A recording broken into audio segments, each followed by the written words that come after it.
Materie prime critiche a Porto Marghera, l'Italia si candida come primo sito europeo di stoccaggio, l'annuncio del ministro delle imprese del Made in Italy Adolfo Urso.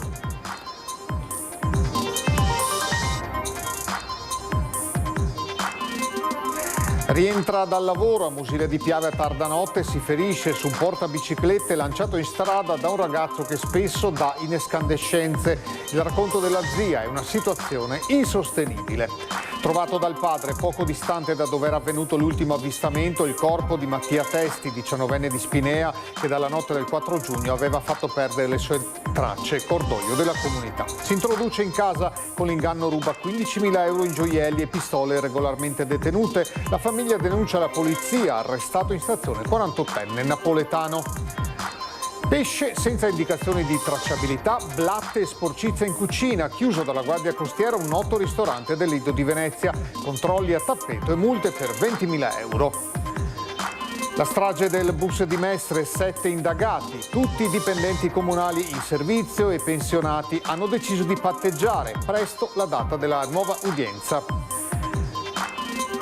Dopo le polemiche e la causa alla Fenice, Beatrice Venezzi si presenta in Laguna per l'assegnazione dei Leoni d'Oro per la Biennale Teatro. Occhi puntati sulla maestra, ma nessun commento alla stampa. Buonasera, bentrovati all'edizione di Venezia dei nostri notiziari. Dunque partiamo dalla presenza oggi a Porto Marghera del ministro delle imprese del Made in Italy Adolfo Urso, che ha candidato l'Italia e quindi proprio Porto Marghera come primo sito europeo di stoccaggio delle materie prime critiche, le cosiddette terre rare. Il ministro appunto ne ha parlato oggi, vediamo. Nell'ambito della candidatura italiana a ospitare uno dei primi hub europei di stoccaggio strategico di materie prime critiche, il ministro Urso ha incontrato a Venezia il vicepresidente esecutivo della Commissione europea per la prosperità e strategia industriale Stéphane Séjourné, con cui ha effettuato un sopralluogo nell'area di Porto Marghera. Qui a Marghera, dove può disporre anche di un retroporto industriale in cui noi riteniamo di collocare quelle imprese che intendono lavorare sul campo della raffinazione e del riciclo delle materie prime critiche ai fini di garantire anch'esse l'autonomia strategica del nostro continente, riducendo la dipendenza da altri attori. Le materie prime critiche infatti sono essenziali per la nostra indipendenza, ha evidenziato il commissario europeo. Il primo deposito strategico a Porto Marghera potrà avvalersi di 3 sistemi portuali, quello di Ravenna in Emilia-Romagna, di Trieste in Friuli-Venezia Giulia e appunto di Porto Marghera. 3 sistemi industriali che rappresentano in maniera complementare il nord-est e l'accesso marittimo alla nostra Europa. Nel contempo potrà avvalersi dell'interporto logistico di Verona. Il ministro ha incontrato anche il sindaco Venturini. Questo vuol dire posti di lavoro, vuol dire collocare Porto Marghera di nuovo al centro di possibili nuove filiere industriali che vadano a trasformare e raffinare questo tipo di materie prime. Oggi il tema è cogliere questo treno che sta passando da Bruxelles e che vede Porto Marghera come in pole position per attrarre questo tipo di investimento e garantire lo sviluppo di nuove filiere che consentano anche una ripartenza della parte industriale della nostra città. L'industria è motore importante dell'economia italiana, avere qui questo nuovo ruolo ci consentirebbe di dare un nuovo impulso a Porto Marghera. Il progetto però è ancora più ambizioso. Accanto al deposito di stoccaggio, un polo industriale di raffinazione delle materie prime critiche, perché la nostra dipendenza non è solo sulle materie prime critiche, è soprattutto sulla raffinazione delle materie prime critiche che avviene praticamente in un regime di monopolio mondiale in Cina. E insieme alla raffinazione noi pensiamo che si possono realizzare quelle attività di riciclo delle materie prime critiche su cui le nostre imprese, le imprese italiane sono particolarmente vocate. Siamo pronti ad aprire il cantiere già in ottobre. La cronaca ci porta a Mosile di Piave. Un 28enne ha rimediato anche dei punti di sutura, è rimasto ferito dopo la caduta causata da un portabiciclette. Il pesante oggetto era stato scagliato a terra da un ragazzo già noto che aveva dato in escandescenze. La denuncia della zia: la situazione è insostenibile. Stava tornando a casa dopo il turno di lavoro in un bar di Eraclea Mare il 28enne che ha riportato ferite profonde dopo lo scontro e la caduta con un portabici lasciato abbandonato nel mezzo della strada e lanciato poco prima da un ragazzo di origine tunisina che vive nelle case Ater vicino a Via Bellini. A raccontare il fatto la zia del 28enne che prende voce con i residenti della zona per denunciare una situazione arrivata ormai ai limiti del sostenibile. Litigando con la sorella, che è sempre che litiga questo qua con tutti quanti perché non è tanto a posto, ha dei problemi, ha scavalcato questo portabiciclette verso la macchina della sorella. Mio nipote, naturalmente rientrando al buio, camminando, non si è accorta, ha inciampato e si è lesionato anche con punti. Ma è una situazione molto brutta qui a Mosile, cioè non ce la facciamo più.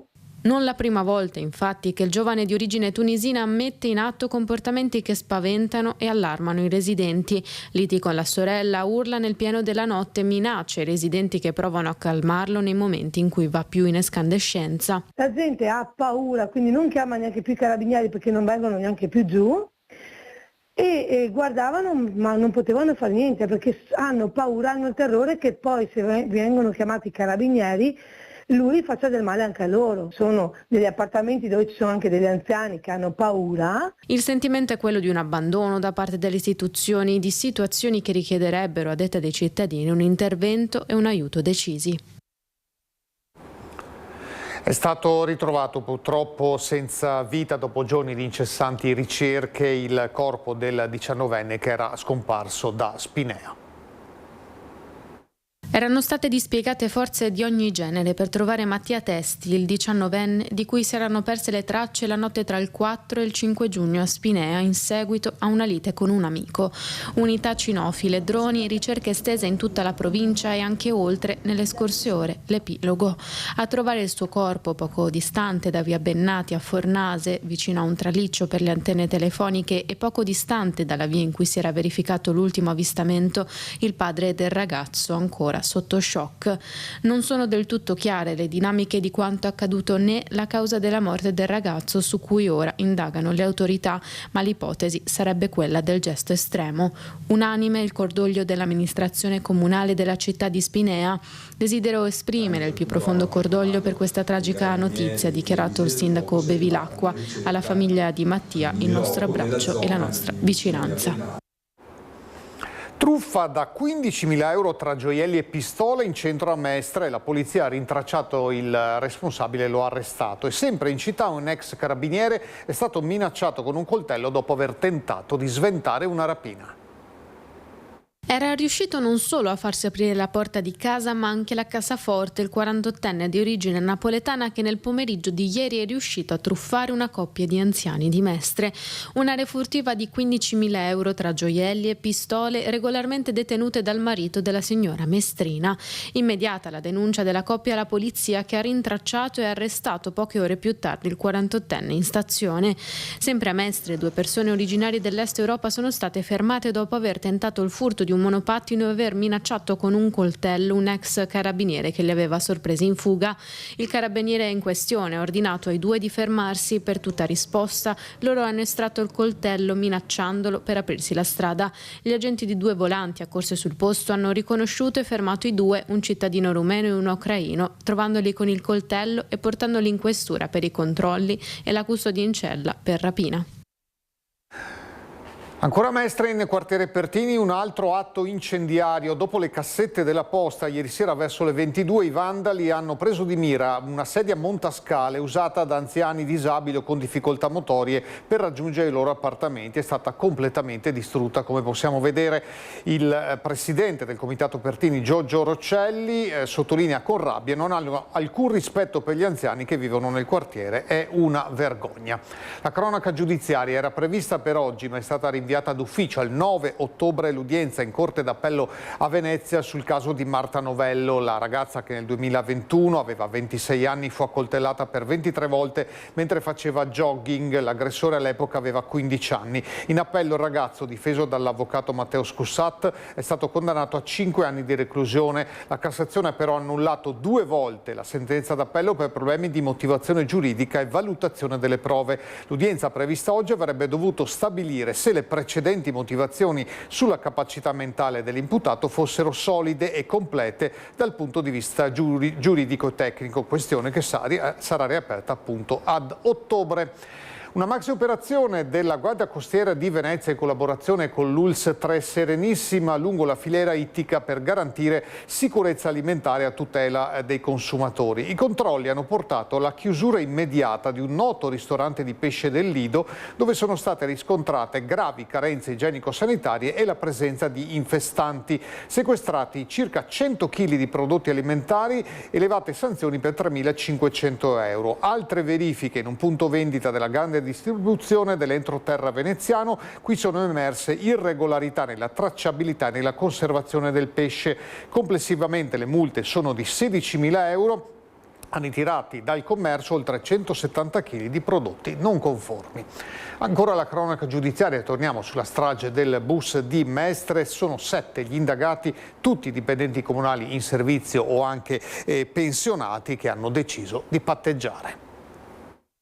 Con l'arrivo della procuratrice Dolci, che ha attentamente studiato il fascicolo, è arrivato anche il via libera ai patteggiamenti per 7 indagati nella strage del bus che il 3 ottobre 2023 precipitò dal cavalcavia di Mestre, causando la morte di 22 persone e il ferimento di 14.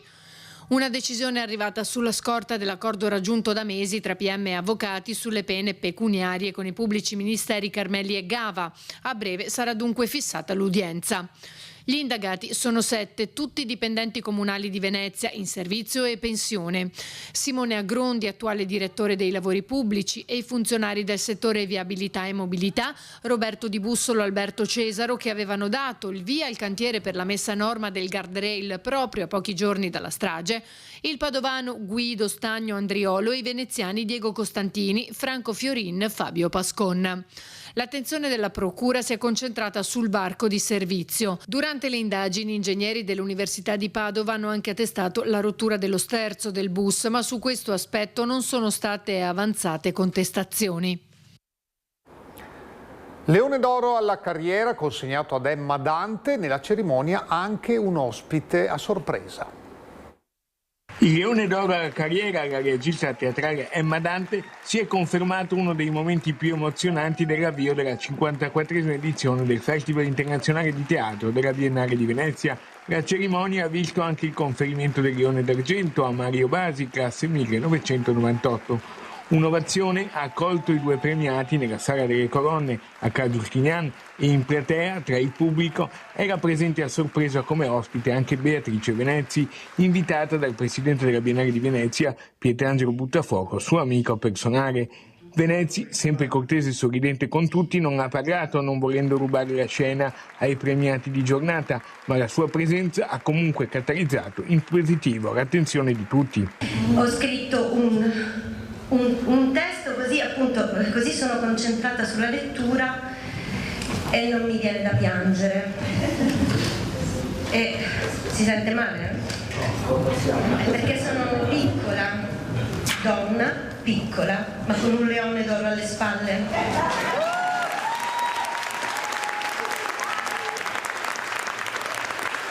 Prima di tutto desidero ringraziare William Dafoe, che in tempi non sospetti, quando ero all'inizio della mia carriera di regista, venne a vedere uno dei miei primi spettacoli che si intitolava Il Festino, in un teatrino di periferia. Rimasi di stucco quando lo vidi entrare, mancava poco e svenivo.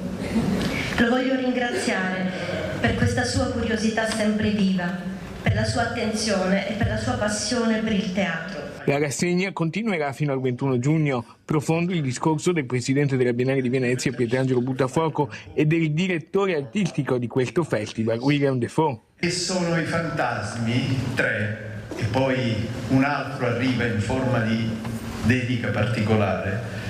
Uno è Basile, l'altro è Michele Amari, il terzo è Luigi Pirandello. Io immagino che ad applaudirti con una dedica particolare è Angelo Mosco. E ora vi raccontiamo la doppia sfida dell'imprenditore veneziano Pierantonio Del Turco. Lui assumerebbe, ma i talenti partono. Quando la fuga dei cervelli pesa sulle imprese, la sfida è quella di trovare le persone competenti. Lo racconta l'eclettico imprenditore veneziano Pierantonio Del Turco. Scienziati, li chiamo io, in verità sono molto bravi, arrivano quasi tutti da industrie farmaceutiche e, se posso dire la mia, problemi io li affronto tutti i giorni, ma il problema più grosso è trovare le persone. Io in questo momento ho bisogno di 5 persone, non una, 5. L'azienda da lui fondata da oltre 30 anni è una realtà attiva nel campo della ricerca scientifica e dell'analisi di laboratorio, specializzata in studi di chimica analitica applicata a settori industriali, ambientali e alimentari. Collabora con molti ospedali ed è partner anche dei più grandi marchi di case farmaceutiche. Una volta che c'è fatta la fase preparativa, il campione viene messo dentro questa boccettina che si chiama Vaia e viene messo negli autocampionatori e poi analizzato. Adesso andiamo a vedere. Uno dei temi affrontati a livello di ricerca riguarda le microplastiche. Anche da qui, dai laboratori di Spinea, gli studi scientifici evidenziano come attraverso il consumo di pesce, acqua e alimenti contaminati un individuo possa arrivare a ingerire ogni anno quantità di microplastiche pari complessivamente in termini di massa a una carta di credito.